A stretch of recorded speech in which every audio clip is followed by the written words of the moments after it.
Ćao, moje ime je Istok Pavlović i ja koristim Uradi za radnje već skoro godinu i po dana. Ono što je najveća prednost to je da oni imaju veliku bazu ljudi koji vam mogu pomagati u poslovima oko kuće. U tom smislu je dosta efikasnije nego da se vi sad raspitujete okolo preko prijatelja. Naravno da su preporuke od ljudi koje poznajete najbolje, ali jako je teško doći do ljudi koji već nisu zauzeti i imaju vremena i tako dalje.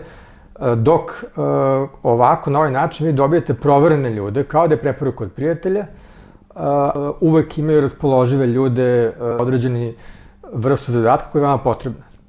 Tako da, evo, ja kad god sam nešto hteo, poslao sam upit i dobio u roku od 24 sata ponudu sa bar 2 ili 3 osobe sa njihovim biografijama i da odaberem, dakle, koga bih želeo da pozovem.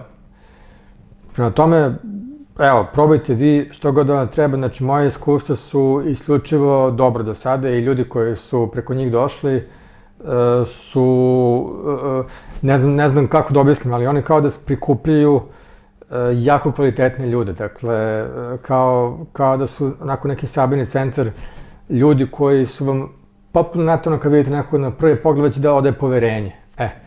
Dakle, to je, dakle, neko moje iskustvo. Samo dobro do sada. Ćao.